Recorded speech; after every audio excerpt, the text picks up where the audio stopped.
Welcome to Samba Samba. Enjoy the video. In this video, I will explain how to make smoothies for business. First, clearly define your target audience and what makes your smoothies special. Next, create a menu that offers a variety of delicious and healthy options to attract customers. Don't forget to calculate your initial startup costs, covering everything from blenders to your first batch of fresh ingredients. This foundational planning ensures a smooth start for your new venture. Now, let's talk about sourcing and preparation.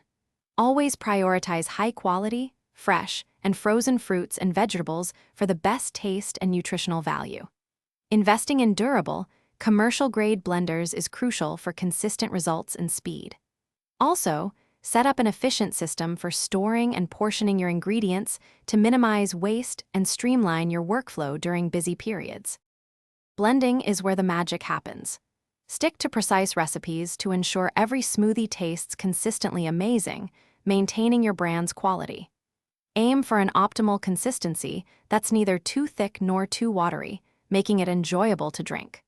Finally, present your smoothies attractively in suitable cups with lids and straws, enhancing the customer experience and encouraging repeat business. To grow your smoothie business, actively promote it through social media and participate in local community events. Always listen to customer feedback. It's invaluable for refining your menu and improving service. Consider offering loyalty programs to encourage repeat visits and build a strong customer base.